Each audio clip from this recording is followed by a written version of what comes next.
A'udzubillahi as-sami'il 'alim minasyaitonir rajim. Bismillahirrahmanirrahim. Assalamualaikum warahmatullahi ta'ala wabarakatuh. Innal hamdalillah nahmaduhu wa nasta'inuhu wa nastahdihi wa nastaghfiruh.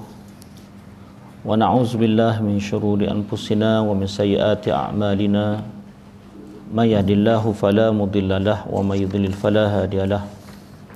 Asyhadu an la ilaha illallah wahdahu la syarikalah wa asyhadu anna sayyidina Muhammad abduhu wa rasuluh jahada fillahi haqqa jihadih wa ballagha risalah wa addal amanah wa nashal ummah wa kashafal ghummah hatta atainal yaqin. Rabbi shrah li sadri wa yassir li amri wahlul 'uqdatan min lisani yafqahu qawli wa la haula wa la quwwata illa billahil 'aliyyil 'azim. Bi suratil Fatihah. Al-Fatihah. A'udzu billahi minasyaitonir rajim. Bismillahirrahmanirrahim. Alhamdulillahi rabbil alamin arrahmanir rahim. Maliki yaumiddin. Iyyaka na'budu wa iyyaka nasta'in. Ihdinas siratal mustaqim. Siratal ladzina an'amta 'alaihim ghairil maghdubi 'alaihim waladdallin. Amin. Alhamdulillah, pertamanya kita manjat kesyukuran kehadrat Allah Subhanahu wa taala dapat kita bersama-sama pada malam ini. Allah lah yang beri hidayah, afiah, taufik. Allah memberi kita as-sihah, kesihatan. Dan Allah Subhanahu Wa Taala lah yang melimpahkan rahmat kepada kita. Dapatlah kita bersama-sama pada malam ini. Semuanya datang daripada iradah, kudrah daripada Allah Subhanahu Wa Taala. Jadi alhamdulillah kita dapat menyambung murajaah ataupun tazkirah ataupun tazkirah kita bersama menggunakan kitab Anak Kunci Syurga ni. Mudah-mudahan ada manfaatnya kepada saya dan kepada kita bersama, insya-Allah. Okay, kita masih lagi dalam membincangkan tentang perkara sunat solat. Perkara sunat solat. Okay, yang terakhir yang kita sebut tentang berzikir dan berdoa setelah selesai solat. Jadi ada di sana doa-doa ataupun zikir-zikir yang lazim, yang patut kita jadikan wirid kita lepas sembahyang. Sebab setiap hujung solat kita terletaknya doa yang mustajab. Maka antaranya ialah yang kita dah sebut pada minggu lepas, kita ulang balik pada minggu ni. Antaranya ialah zikir pada muka surat 148 tu. Kata Nabi SAW, man sabbaha Allah fi duburi kulli salatin salasan wa salasin wa hamidallah salasan wa salasin wa kabbarallah salasan wa salasin fatilka tis'atun wa tis'una wa qala tamamal mi'ah la ilaha illallah wahdahu la syarikalah lahul mulku wa lahul hamdu wa huwa ala kulli syai'in qadir ghufirat khatayahu wa in kanat misla zabadil bahr.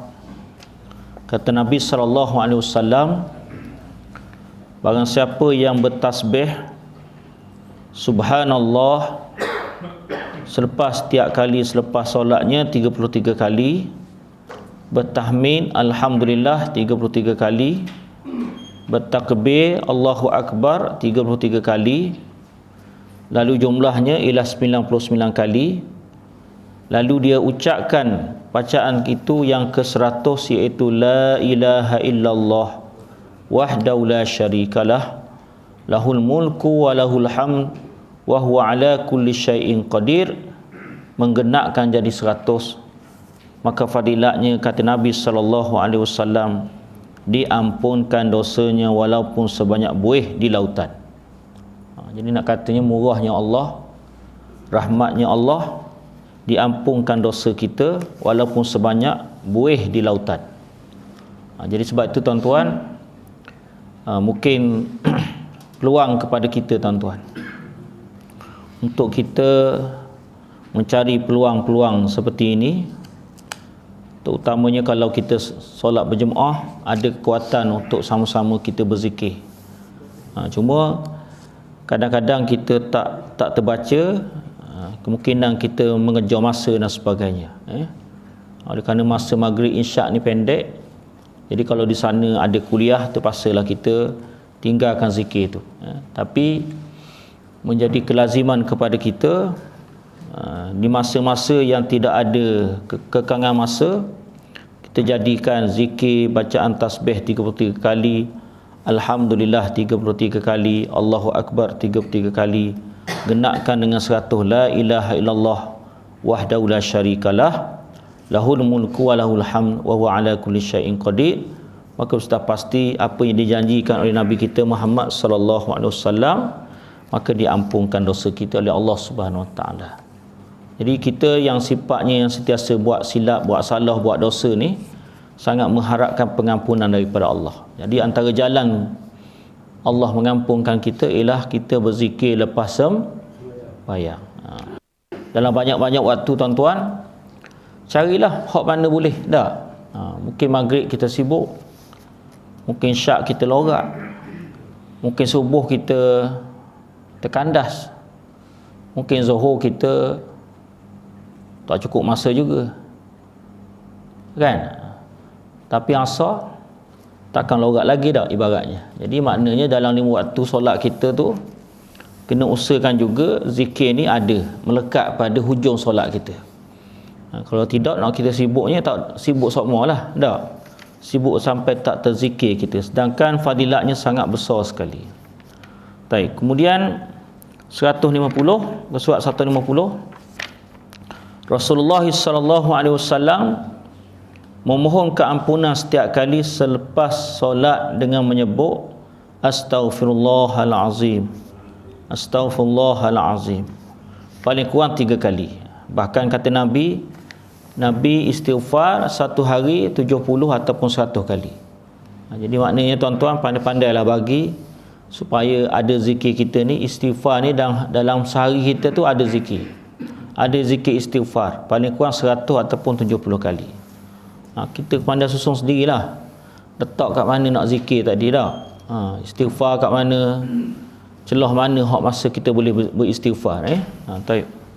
Begitu juga dengan Allahumma antas salam wa minkas salam, tabarakta ya zal jalali wal ikram, ataupun bacaan yang biasa kita baca, Allahumma antas salam wa minkas salam wa ilaika ya'udus salam fahayyina rabbana bis salam wa adkhilna jannata darus salam tabarakta rabbana wa ta'ala ya zal jalali wal ikram. Boleh juga. Nak ringkasnya yang inilah, Allahumma antas salam, ya Allah kaulah punca keselamatan, wa minkas salam, daripadamu juga keselamatan, tabarakta, kau sangat mulia ya Allah, zal jalali wal ikram, yang mempunyai keagungan dan kemuliaan. Baik. Jadi zikir-zikir ni tuan-tuan, sangat berharap kepada kita ni, kita faham, barulah dia punya menyerap, barulah dia jatuh di hati kita. Kalau kita baca zikir, kita tak faham maksudnya, dia takkan menyerap pada hati kita, kan? Sebab tu kelas, tak silap saya, setiap hari apa? Kelas bahasa Arab tu? Malam esok. Setiap hari Rabu Setiap hari Rabu tu peluang kepada kita untuk memahami apa yang kita zikirkan, apa yang kita tuturkan. Macam bahasa simple je, mudah-mudah je, tapi nak fahamnya. Allahumma anta as-salam, 3 patah perkataan je. Allahumma, ya Allah, anta, engkaulah ya Allah, as-salam, kaulah keselamatan, kaulah. Kalau sekarang orang duk famous sebut mai sejahtera, inilah sejahteranya, sejahtera yang hakikatnya daripada Allah lah, kan? Kita bab lain kita duk scan mai sejahtera, takut nak selamat, tapi rupanya punca selamat daripada siapa? Allah lah dah. Jadi rupanya mai sejahtera tu duduk pada Allah. Allah juga yang menarik keselamatan tu, kesejahteraan tu. Yang kita duduk zikir lepas semayang tu rupanya itulah zikir sebenarnya. Allahumma antas salam, ya Allah engkaulah keselamatan. Wa minkas salam, daripada engkaulah keselamatan ya Allah. Wa ilaika ya'udus salam, kepada kaulah juga keselamatan tu kembali, kan? Fahayyina rabbana bisalam, hiduplah kami dengan keselamatan. Fahayyina rabbana bisalam wa adkhilnal jannata darussalam, masuklah kami dalam syurga dengan penuh keselamatan. Wa adkhilnal jannata darussalam tabarakta rabbana wa ta'ala ya zal jalali wal ikram. Itu dia. Baik. Kemudian doa selepas solat. Ni doa lepas semayang. Doa lepas semayang pun jangan tinggal. Kalau tak reti sangat doa bahasa Arab, doa lah bahasa apa pun tak kisah. Sebab Allah tu memahami semua bahasa. Kalau kita nak campur boleh tak ustaz? Melayu sikit, Cina sikit, India sikit. Kalau lagi lah, kalau pandai belaka, masuk belaka. Kan? Tapi jangan tang kromo sudah. Kan? Ustaz saya pandai belaka bahasa ustaz, saya bahasa Cina pandai. Cakap bahasa Cina. Saya pun tak reti bahasa Cina. Kan? Masuklah benda pun. Bahasa India pun saya pandai, baca. Kan? Bahasa Arab sikit, bahasa Cina sikit, bahasa India sikit. Kan? Masuk belaka. Baik. Rasulullah sallallahu alaihi wasallam ditanya, ayyud du'a asma'? Ayyud du'a asma'? Qala jawfal lailil akhir wa dubura salawatil maktubat. Ditanya kepada Rasulullah, doa manakah yang lebih didengari? Doa mana hak paling didengari? Sahabat tanya kat Nabi, doa mana hak paling didengari? Ataupun didengari itu bila didengar maksudnya mudah dimakbulkan. Ada? Macam kita lah, kalau kita pun pertama sekali pun kita, orang bila kita bercakap orang tak nak dengar, ibaratnya tak masuk kat hati. Dah. Kalau kita cakap mak kita buat macam tak dengar gitu. Mana awal-awal reject dah hak kita minta tu. Mak kita kata, mak dengar tak? Kenapa dia tanya? Makna mak tu memang tak nak dengar dah. Mak tak layang tu. Betul tak? Tapi bila mana doa tu didengari, maksud doa tu memberi kesan untuk dimakbulkan. Betul tak? Betul tak ni?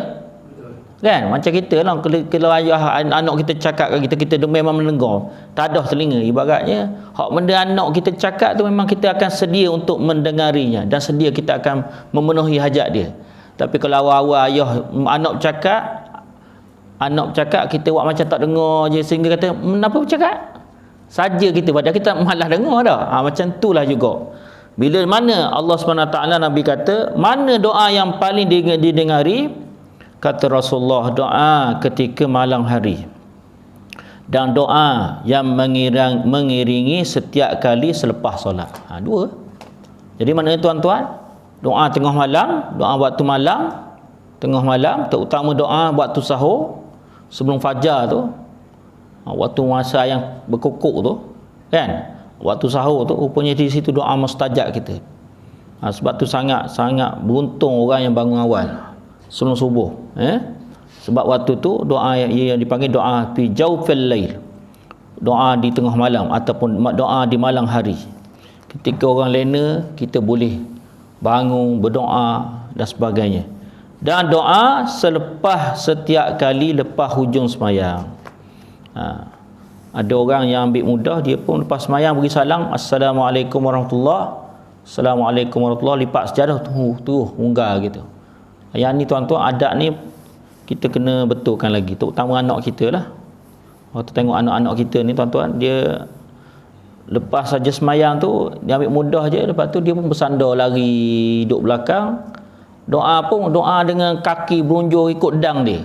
Yang ni kadang-kadang kalau kita jeli tengok-tengok, kita suruh dia turunkan balik kaki dia. Sebab dia doa tu doa rutin je, doa yang dia pun tak tahu orang buat apa. Orang berdoa dia berdoa, doa begini, doa ikut dang, doa tangan sebelah, kaki berunjur, kadang-kadang kaki duk melipat ke sana. Doa. Sebab tu tuan-tuan, pemahaman tentang doa tu masih lagi kena dibetulkan. Kan? Jadi maknanya bila kita berdoa, maksudnya kita minta Minta daripada Allah, minta daripada Allah yang Maha Pemurah. Sudah pasti kalau kita minta dengan penuh adab, maka pastilah Allah akan memenuhkan apa hajat kita. Taib. Yang ke-9, ini masih lagi tentang sunat-sunat ni. Yang ke-9, berpindah tempat solat ke tempat lain untuk mengerjakan solat yang seterusnya. Lebih afdal berpindah tempat ke rumah bagi mengerjakan solat sunat. Ni jangan buat mudah pula. Bila sebut begitu, pakat lepas main syak terus balik belaka. Memanglah kita kena sangka baik sudahlah. Jangan kata, mana pakat balik belaka? Kan ustaz kata dah semayang sunat kat rumah sunat, dia kata. Janganlah begitu. Memanglah semayang sunat tu banyak lagi dah. Takut nanti dah bila balik rumah agak-agak semayang sunat isyak tidak tuan-tuan? Tak dah. Bila ketuk mula makan nasi kau, mula anak beleleh kau, mula isteri kita kau panggil kau. Tak dang dah. Kan banyak lagi semayang sunat kat rumah tu. Semayang apa sunat boleh kat rumah? Basir. Semayang apa hak sunat kita boleh buat kat rumah? Tahajud boleh. Witir boleh. Duha boleh. Tasbih boleh. Ni pakat balik belaka. Lepas isyak pakat balik. Tapi janganlah duk saka buruk kat orang dah. Lepas main isyak hari ni tu pakat balik belaka. Sampai ustaz-ustaz balik. Ustaz kata, ustaz pergi beramai awak tadi tu. Saka baik saja tuan-tuan. Tapi saka baik pun kalau nampak selalu tak padan juga dah. Jadi maknanya semayang sunat tuan-tuan boleh. Lepas semayang wajib tu semayang lah. Kan? Tapi yang disebut di sini hak sunatnya ialah kita beralih tempat. Kalau kita semayang fardu di sini, beralihlah tempat lain. Sebab apa? Membanyakkan tempat kita sujud. Berapa penting tuan-tuan? Sebab tempat yang kita sujud menjadi apa tuan-tuan? Saksi akan datang. Kalau macam kita semayang sini, nanti semayang sunat kat lain. Jadi ada tapak kita belaka sehingga tika sejadah ni pakat berlawang, dia panggil sini. Ni sini. Kalau kita nak masuk surau ni, sampai tapak tempat sujud ni dia pakat berlawang. Sini, dia kata sini. Ni mari sini. Cuma kita tak dengar je. Kalau dengar tuan-tuan, bising. Kapek nak panggil. Mai abu. Mai dolah. Mai kasing. Habis kita tuan-tuan. Kan? Macam kita kan. Macam kita kan kawan rapat kan. Kalau kawan rapat kan. Kawan rapat baik-baik ni. Kita tengok kita masuk agak-agak macam mana kawan kita. Sini suruh duduk tepek kita dah. Sebab seronok tu, seronok. Kan? Seronok tu suruh duduk tepi tu seronok. Rupanya tempat kita sujud pun dia seronok dengan kehadiran dia sampai dia melambai-lambai mai sini duduk tepi aku ni. Tuan-tuan, itu dia. Tambah-tambah lagi lah, jangan menghalang pergerakan orang. Kita tahu dah orang lepas semayang ni orang akan bergerak, orang nak beralih. Tiba-tiba dia semayang depan tu tuan-tuan. Depan pintu tu. Memang cari nahan. Betul tak? Cari nahan. Dia tahu dah kena kekok kepala lagi. Dia tahu dah orang nak tembak kat tu. Dia kata biar aku nak nyekak orang. Orang nak keluar sangat. Dia semayang depan pintu tu. Kan? Siapa berdosa tuan-tuan? Siapa berdosa? Dia kata bukan aku berdosa, orang menitah aku berdosa. Tapi siapa yang puncanya? Basi pula dah. Siapa yang punca tuan-tuan? Siapa yang punca? Siapa yang mengada-ngada semayang depan pintu masuknya? Nak faham maknanya dia saja menyekat duduk depan tu. Dia tahu-tahu pergerakan tu akan berlalu depan dia, dia pun saja pada tempat belana lagi. Tiang ada, kat situ ada, kan? Ni ada setengah, ada tempat tuan-tuan. Pernah saya semayang kat mana dulu sekali. Ada seorang hamba Allah tengah kuliah, ustaz tengah mengajar. Daripada belakang terus dia semayang sunat depan tu, tahiyatul masjid. Ni depan tok guru mengajar ni. Rupanya tanya-tanya, rupanya orang tak apa sihat rupanya. Boleh tahan lagi dah, tak apa sihat. Tak apa sihat. Duduk depan tuan-tuan terus dia semayang depan semayang sunat ni. Kan? Memang tak betul semayang depan-depan ni sebab dia akan mengganggu lah. Pertama, bila dah dia semayang depan-depan dengan orang yang mengajar pun dia malu Allah juga. Nak mengajar, nak tinggi suara. Sebab orang duduk menghadap depan kan. Sebab tu tuan-tuan semayang sudut-sudut yang tak mengganggu orang. Itu cara. Semua ni berkaitan dengan adab belaka. Di samping kita beribadah, tapi kena fikirkan juga adab. Apa dia? Adab. Ni bagus ibadat. Awak ni bagus, sangat rajin, sangat ibadat, tapi adab tak ada. Bagus tak tuan-tuan? Bagus tak?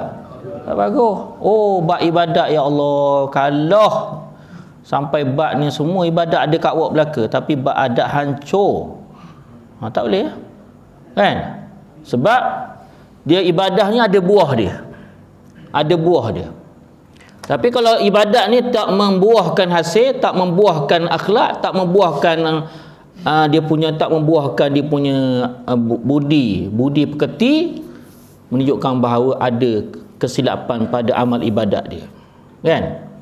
Sebab tu zaman Nabi siapa sebut ada orang masuk neraka walaupun dia suka rajin tahajud, walaupun dia suka semayang malam, walaupun dia suka mengaji, walaupun suka macam-macam. Pasal apa tuan-tuan? Pasal dia khianat pada kucing je. Tak bagi makan, kurung kucing. Padahal dia semayang tahajud, bekok kakinya, kaki-kaki semayang tahajud, rajin berdoa. Tapi dia khianat pada binatang, tak ada adab pada binatang, kurung kucing, khianat ke kucing. Padahal tu binatang, apa kaitannya? Tapi rupanya ada kaitannya. Sebab seperti mana kita ni, Allah SWT suruh ihsan sesama kita, Allah juga suruh ihsan kepada sesama makhluk Allah. Sebab kucing tu makhluk Allah juga, betul tak? Makhluk Allah juga. Itu nak tengoknya bahawa kita cermin atas diri kita. Kalau kita ni rajin beribadat, macam kita ni rajin beribadat, kita cek balik akhlak kita macam mana dengan isteri kita, akhlak kita dengan member kita macam mana, akhlak mulut kita macam mana, akhlak kita dengan jiran kita macam mana. Jadi maknanya tuan-tuan, kalau ada lagi problem di situ, maknanya kita kena setting balik semayang kita. Jangan tak semayang langsung. Kalau begini kata tak semayang lah. Tu silap penawar tu. Bukan bila nampak silap begitu kita makin merosakkan, alang-alang orang kata kita ni semayang pun tak guna, baik tak semayang dia kata. Tak betul tu, tak betul cara memikir begitu kan. Macam ada statement sekarang lah, orang kata apa, alang-alang orang nak takak saya keluar Islam lah biar afdal lah dia kata. Tu dah sesak barat dah perginya. Kan? Buat apa je sampai tahap begitu. Kan? Jadi jangan sampai kita ni pengkat orang kata dah orang kata dah terjebak dengan perkara-perkara begitu, tiba-tiba kita dah keluar garisan daripada garisan yang sebenarnya. Baik. Nak tanya-tanya tuan-tuan, nak tanya-tanya. Hak boleh saya jawab atau saya jawab, saya tak jawab. Boleh. Ada orang bangun terus sunat, dia rasa mengikuti wirid imam ataupun dia sebenarnya sunat kemudian sepatutnya dia lebih baik. Rahman ada tu bangun terus sunat, jadi wirid tak bodoh lagi. Pertamanya kita faham sunat dulu. Sunat, dia berzikir pun sunat, dia semayang pun sunat. Kalau dia apa nama ni dia ada musyakkah, dia ada urusan, tak apalah, ikutlah kan. Tapi kalau anda kata dia tak ada benda, dia tak ada masalah benda, lebih baik dia duduk dalam kadang berjemaah. Sebab di situ letaknya kemuliaan, kelebihan berjemaah. Jadi bukan semayang saja berjemaah, berzikir juga berjemaah, bahkan berdoa juga berjemaah. Sebab doa bersama, doa bersama ni maknanya kita bersolidariti, kita bersama-sama. Sebab yadullah fil jamaah, tangan Allah itu pada jemaah. Maksudnya tangan Allah tu maksudnya power sesuatu kekuatan itu berada pada jamaah. Jadi mana kalau kita bersemayang seorang-seorang, duduk seorang-seorang, ibarat kekuatan tu tak ada kan. Duduk seorang sana, semayang duduk sana seorang. Jadi dia tak kuat seperti mana majmuk. Itu dia. Sebab bila kita berseorangan, kita infirad, dia akan cepat diganggu oleh syaitan. Tapi kita berjemaah, semayang berjemaah, doa berjemaah, kita duduk bersama, zikir berjemaah, kekuatan tu datang, maka syaitan nak ganggu pun dia tak cepat. Sebab aura positif tu dia akan menolak. Orang yang positif dia kuat sikit, dia akan menolak hak yang mana lemah sikit. Hak mana hak kurang tu dia akan tarik ke kurang sikit. Sebab tu tuan-tuan, nilai berjemaah ni dia panggil aura positif tarik menarik antara salah satu. Kan? Macam kita duduk menyebelah ni, duduk menyebelah, aura kebaikan tu dia akan meratakan. Soleh tu dia akan meratakan soleh tu. Soleh kita akan dibagi-bagi begitu. Itu dia. Sebab tu dia suruh kita kerap berjemaah. Kerap berjemaah. Baik. Tapi kena letak dalam hati kita, jangan sangka buruk dengan orang. Sudah, itu je. Baru tak bergaduh dengan orang. Tapi kalau kita tengok bila orang tu angkat punggung, kita kata tak boleh. Kita kena anggap dia ada hal dia. Sudah. Jadi settle masalah. Tapi kalau kita awal-awal kita hukum dia, kita sendiri pun akan tengok aib orang, tapi aib kita banyak lagi, betul tak? Jadi tak payah tengok aib orang. Aib kita dulu. Aib kita banyak lagi, dah. Jadi selesai, kita tak gomong orang, tak gocoh orang. Itu dia.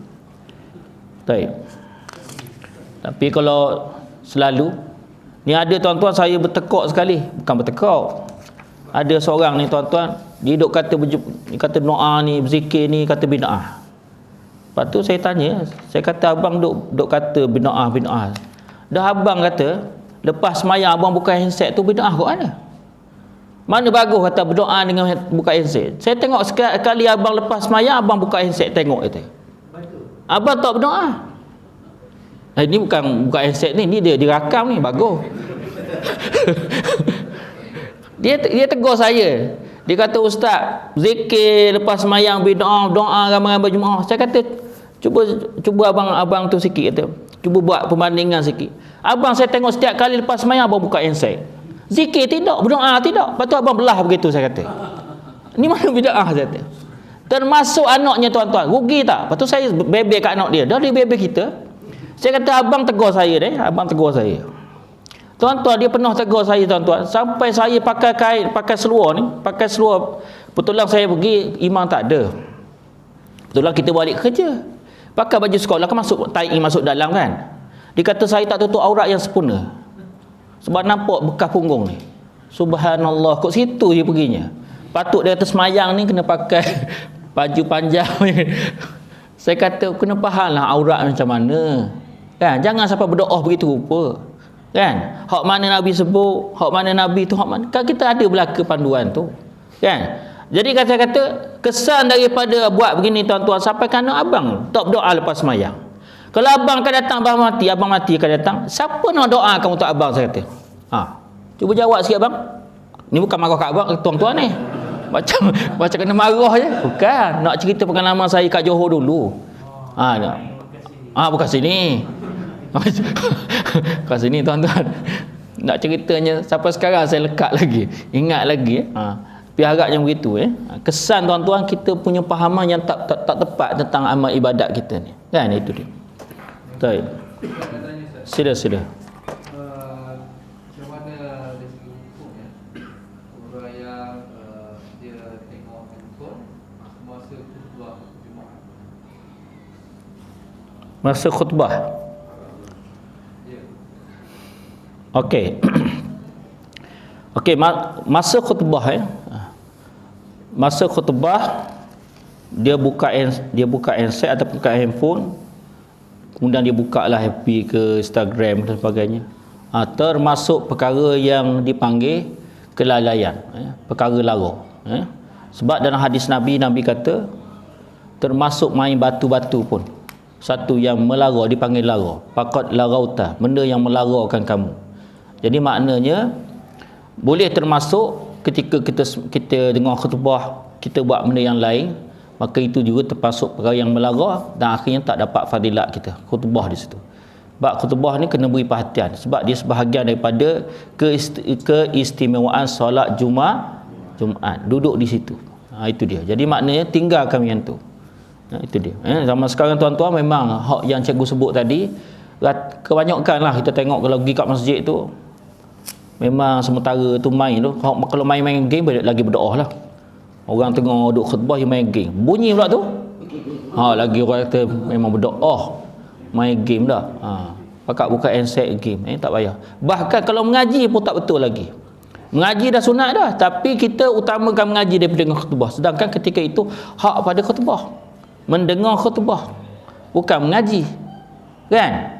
Kalau berzikir tu dia tak mengganggu kita zikir bibir kita, tapi kita dengar khutbah tak masalah. Tapi kalau mengaji kita tak dengar dah, tak beri perhatian dah, kan? Itu dia punya kedudukannya. Kan Tok Imam kata, Tok Bilal kata, iza qulta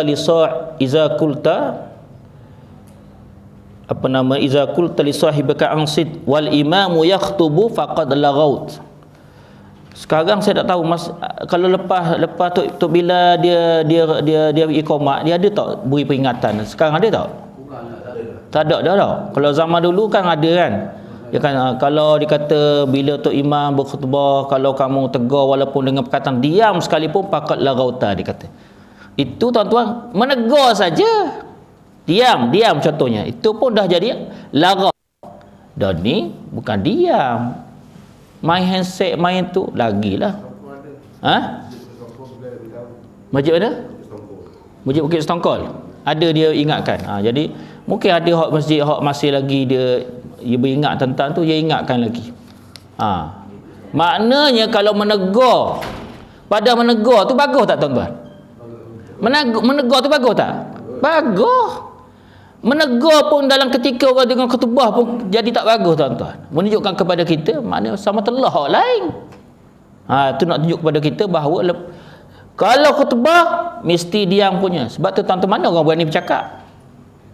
Cuba masa ceramah-ceramah mesyuarat, orang berani tak bercakap? Berani tak? Berani tak? Berani bercakap. Tapi kalau khutbah berani tak bercakap? Dia tak berani bercakap, tapi dia bercakap kat mana tuan-tuan? Dia bercakap kat handset, WhatsApp dan sebagainya. Itu dia. Bukan orang surau ni. Orang surau ni bagus belaka. Kan? Nak ceritanya bahawa nak cerita fenomena masyarakat kita. Taib. Ya. Ada satu kes masa saya kat Kedah, tengah khutbah Jumaat lah. Mungkin tak tahan agak tengok sikap adalah waktu orang dalam di luar pada masjid tu tak ada sorangan. Jadi orang mempok sama keluar untuk masyarakat kita. Yalah. Jadi mungkin tak tahan sangat dengan orang bercakap, tak suka berhenti bercakap selama masa tu baru khutbah. Salah seorang jemaah tu dia tegur lah. Tegur pada yang bercakap lah. Mungkin tak pastilah, mungkin dah selalu tu Allah lah. Nak tanya dari segi keadaan macam tu. Satu lagi, yang beri khutbah tu boleh tak tegur yang orang cakap? Baik. Soalan itu. Okey, soalannya sangat bagus sebab hakikat yang berlaku sekarang, orang banyak baca khutbah, sebenarnya berkhutbah sebenarnya. Kan? Bila berkhutbah, khutbah ni khitab ni bercakap. Beri dia punya pesanan, beri dia punya tausiah.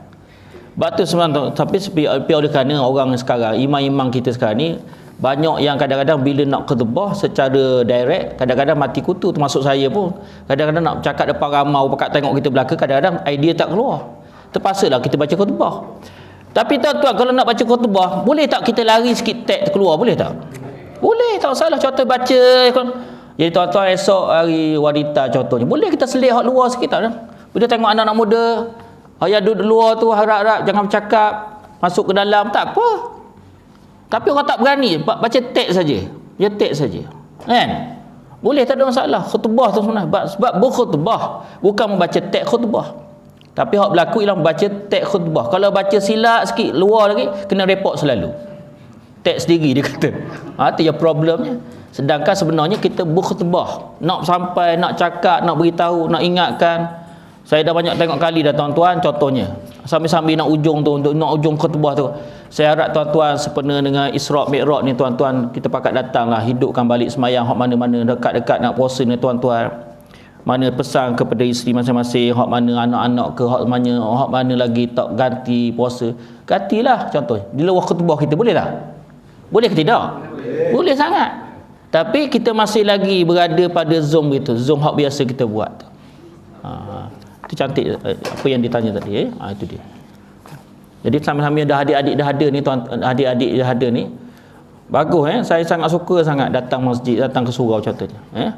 Dan tambah baik lagi akan datang, biar bersama-sama kita berdoa bersama dan sebagainya. Kan? Barulah orang kata apa ni, biar roh jemaah tu ada bersama dengan kita. Itu dia. Baik. Okey, kita habiskan sikit. Yang satu lagi Kemudian yang akhir sekali, yang belakang tu, sallu ayyuhan nas fi buyutikum fa inna afdal salati salatul mar'i fi baitihi ilal maktubah. Wahai manusia, solatlah kamu di rumah kamu masing-masing. Jangan baca ayat kat situ je.